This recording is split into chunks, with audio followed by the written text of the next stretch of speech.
రావణ్ सोने का हिरन बन के आया అన్నారు. వాస్తవంగా మారీచ్నే సోనే కా హిరణ్ బన్ కే ఆయా. నాకున్న నాలెడ్జ్ ప్రకారం మారీచుడు కదా సార్ వచ్చింది. నేను చదివిన రామాయణం ప్రకారం కూడా మారీచుడే మామైతాడు.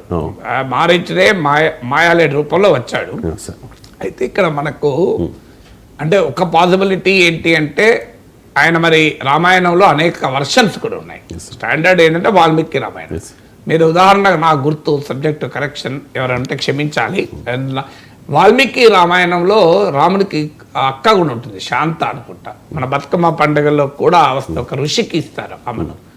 సో కానీ మీకు నేను చదివిన రామచరిత్ మానస్లో నేను చాలా చిన్నప్పుడు చదివాను, 10వ తరగతి లోపే దాదాపు 12 సార్లు 13 సార్లు చదివాను.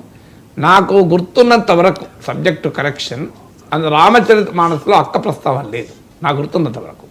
అంటే రామాయణంలో కూడా